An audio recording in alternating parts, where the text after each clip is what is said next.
warahmatullahi wabarakatuh. Selamat pagi menjelang siang pemirsa Tanjung Pinang TV di mana saja Anda berada. Kembali Anda menyaksikan Coffee Morning RDK edisi hari ini, Kamis 24 Maret 2022. Nah pemirsa, seperti biasa setiap hari Kamis Tanjung Pinang TV selalu menghadirkan berbagai topik yang yang sedang hangat diperbincangkan oleh masyarakat, baik yang terjadi di Tanjung Pinang, Bintan maupun wilayah Kepri lainnya.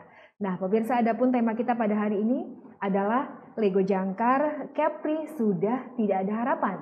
Nah pemirsa, untuk membicarakan tema tersebut telah hadir di studio Tanjung Pinang TV para narasumber kami, yaitu yang pertama Bapak Aziz Kasim Jo selaku praktisi, kemudian juga beliau adalah Ketua Umum Ikatan Alumni Ahli LLASDP Kementerian Perhubungan. Kita sapa terlebih dahulu. Selamat pagi menjelang siang Pak, Assalamualaikum. Waalaikumsalam warahmatullahi wabarakatuh Bu. Pak, ini perbincangan kita bakal seru nih selama 60 menit ke depan. Terima kasih sudah hadir di Tanjung Pinang TV Pak. Terima kasih Mbak.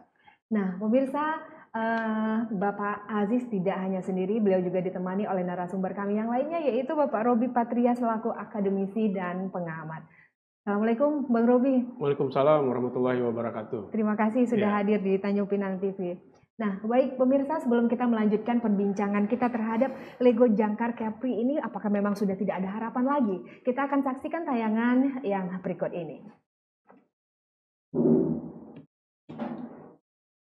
Baru-baru ini pemerintah pusat melalui Kementerian Perhubungan telah memberikan wewenang pengelolaan kawasan Labu Jangkar di 3 lokasi.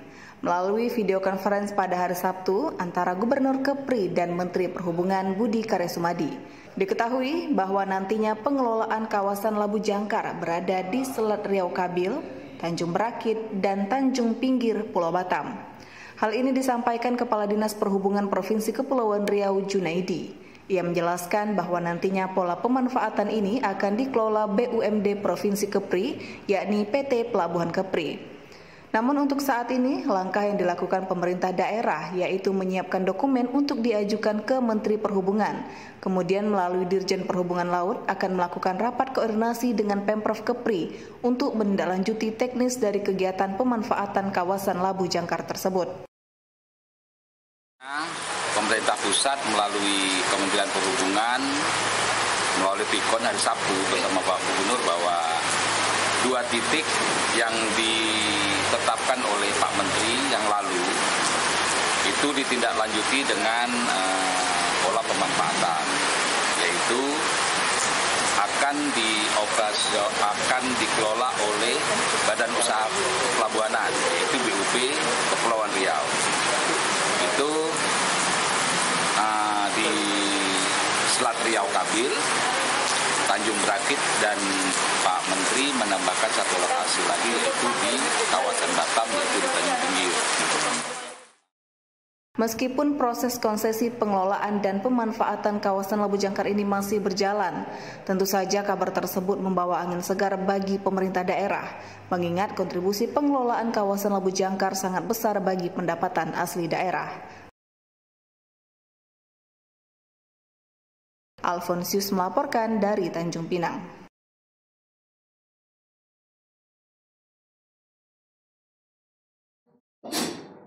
Nah, ya itu pemirsa, itu tadi tayangan yang berita yang pernah diangkat oleh Tanjung Pinang TV sebelumnya, di mana bahwa digadang-gadang Lego Jangkar ini akan menambah PAD Provinsi Kepri senilai 200 miliar per tahun. Namun angka ini diprediksi bisa lebih tinggi lagi dari 200 miliar ini.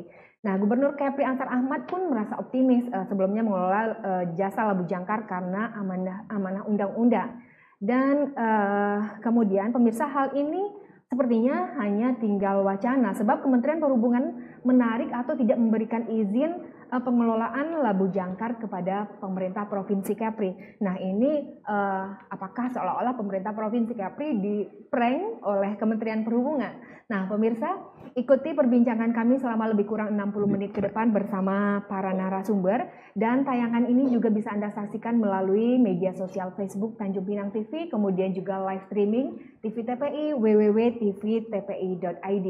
Dan kemudian pemirsa, kami juga ikut mengajak Anda untuk ikut berpartisipasi di line telepon WhatsApp kami di nomor 0831 61593800, karena hal ini sangat menarik sekali diperbincangkan pemirsa. Baik pemirsa, kami akan langsung berdialog bersama para narasumber. Saya akan ke Pak Aziz terlebih dahulu. Nah, Pak, sebelumnya kan memang kita gencar bahwa Labuh Jangkar ini sektor PAD yang didapatkan dari sana itu sangat besar sekali.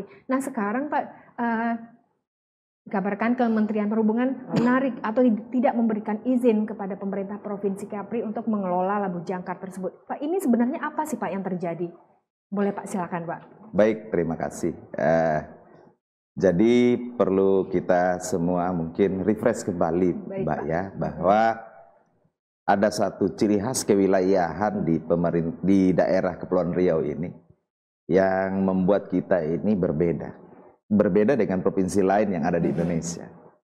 Bahwa kita ini berada di alur pelayaran tersibuk di dunia. Ya, Selat Malaka ya Pak. Selat Malaka, Selat Singapura, atau orang suka bilang SMS lah, ya kan gitu. Nah, dengan posisi ini, maka ada hal-hal kebiasaan yang dilakukan oleh kapal yang sejatinya di dalam Undang-Undang Pelayaran sendiri tidak ada mengatur.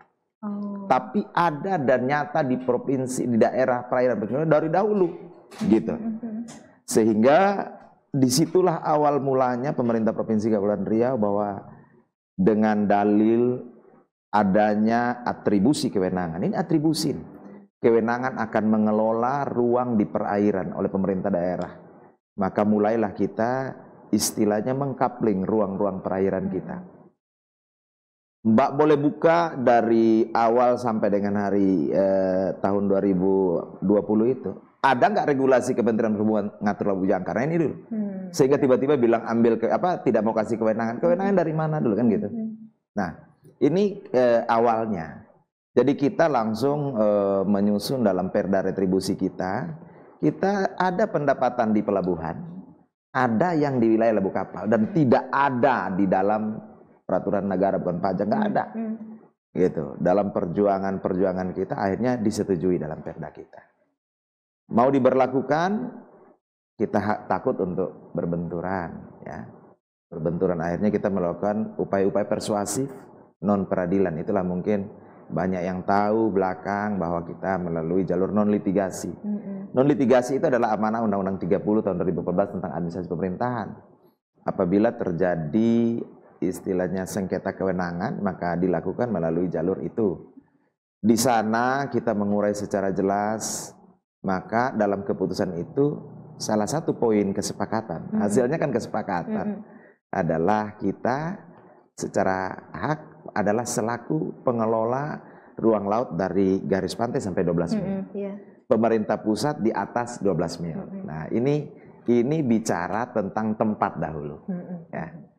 Kemudian setelah bicara tentang tempat, maka kan kita baru masuk kenapa orang ingin berlego jangkar kan gitu. Pertama, dia ada di wilayah perlintasan dan dia ada kebutuhan gitu. Kalau dia kita siapin di tempat lain tapi bukan di kebutuhan, dia tidak kebutuhan juga nggak ngapain gitu. Contoh lah Bu, kalau kita buat area Labuh Jangkar ini di perairan Babel saja mungkin ya, nggak ada kapal yang mau masuk. Itulah ciri khas kita, kekayaan karakteristik wilayah kita yang kita eksploitasi sedemikian rupa sehingga jadi satu sumber. Nah, di sana kita hitung ya, kalau hari ini masuk ke Pelabuhan Singapura itu menurut data 20 menit itu kapal besar-besar atau sekitar 140.000 yang per tahun. Itu kalau bisa dia parkir di tempat kita. Kan ilustrasinya sederhana, bahwa kalau orang Jakarta ke Bandung itu kan butuh rest area. Jadi sederhananya itu. Nah, kemudian dengan rest area itu kalau dikelola, maka tempatnya sendiri, maka ada beberapa yang akan timbul di sana. Pertama, tempatnya dia bayar atau tempat parkirnya. Kemudian dia akan melakukan belanja-belanja, itulah pengusahaan. Nah, kalau ini kita kelola satu atau dua-duanya, pengusahaan kita dengan badan usaha yang ada di Kepri atau termasuk BUMD, tapi tempatnya ini adalah hak kita. Nah, ini kalau kita kelola, maka akan menyumbang pendapatan asli daerah untuk bangun Kepri ini. Dan begitu, itulah menjadi perjuangan kita, supaya jangan semua diambil ke pusat. Kenapa kita berjuang yang pertama di perairannya dahulu? Karena dari dahulu pun badan usaha kita, khususnya yang BUMD atau ini tidak kelola, yang kelola kan orang-orang Jakarta. Jadi nilai manfaatnya nggak ada. Tapi kan ini tempat kita, Sehingga itu yang kita upayakan. Jadi sebenarnya magnet bisnis dari Lego Jangkar ini itu yang jasa parkir kapal tadi yang harus dikelola oleh Pemprov Kepri sendiri ya Pak ya? Ya, jadi intinya artinya gini, kelola ini kan nanti terlalu luas ya. Bahasa pengelolaan ini kan artinya pengaturan. Kita sudah ngatur ruangnya, terbukti kita ngatur dalam rencana tata ruang laut kita. Itu namanya sebuah pengelolaan. Kemudian siapa yang terlibat di sana? Nah, badan usaha boleh. Jadi pengelolaan dalam artian apa? Pengelolaan artinya kita memanfaatkan atau mengalokasikan ruang kita untuk dipakai. Dampaknya adalah timbullah pungutan tadi. Ya. Oke, baik Pak. Mungkin saya akan ke Bang Robi. Bang Robi, mungkin sebelum kita jeda untuk segmen pertama. Nah, ini kan sebelumnya kan memang sudah digadang-gadang nih banyak sekali pendapatan yang didapatkan dari Labu Jangkar ini. Kemudian kita juga udah diberikan surat oleh Menko Polhukam waktu itu. Tapi ini juga nggak terjadi. Ini Anda sebagai pengamat bagaimana menanggapi ini Bang? Jadi waktu Gubernur Kepri dilantik pertama itu memang ada harapan ya. Iya.